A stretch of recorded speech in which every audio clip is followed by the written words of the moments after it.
ကြောင်ကလေးကလက်သေးဝဲခြုံလိုက်ရတဲ့တွေ့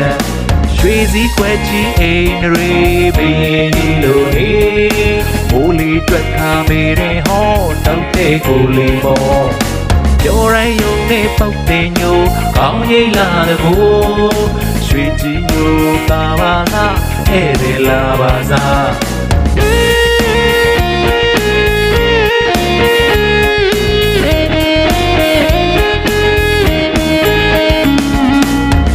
ကလေးကလည်းရွက်ထောင်ပညာရှိရောင်ရောင်ကြောင်ကလေးကလည်းသေးဝဲချောင်းလိုက်ရတဲ့တွေ့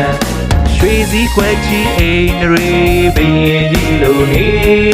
မိုးလေးတွက်ခါပေတဲ့ဟောတောက်တဲ့ကိုလေးပေါ်ပြောရယုံနဲ့ပုတ်တဲ့ညိုကောင်းရိပ်လာတဲ့ကိုရွှေကြီးညိုတာပါလားဧည့်သည်လာပါစား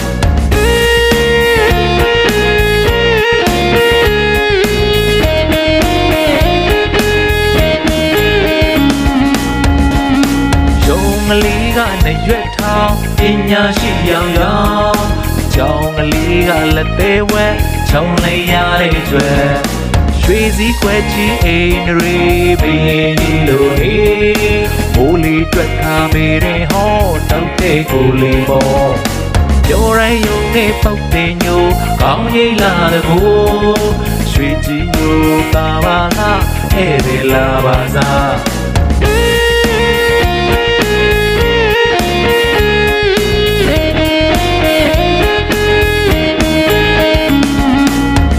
ကလေးကလည်းရွက်ထောင်ပညာရှိရောင်ရောင်ကြောင်ကလေးကလည်းသေးဝဲချောင်းလိုက်ရတဲ့တွေ့ရွှေစည်းခွဲကြီးအိမ်တွေဘရင်ကြီးလိုနေမိုးလေးတွက်ခါပေတဲ့ဟောတောက်တဲ့ကိုလေးပေါ်ပြောရယုံနဲ့ပုတ်တဲ့ညိုကောင်းရိပ်လာတဲ့ကိုရွှေကြီးညိုတာပါလားဧည့်သည်လာပါစား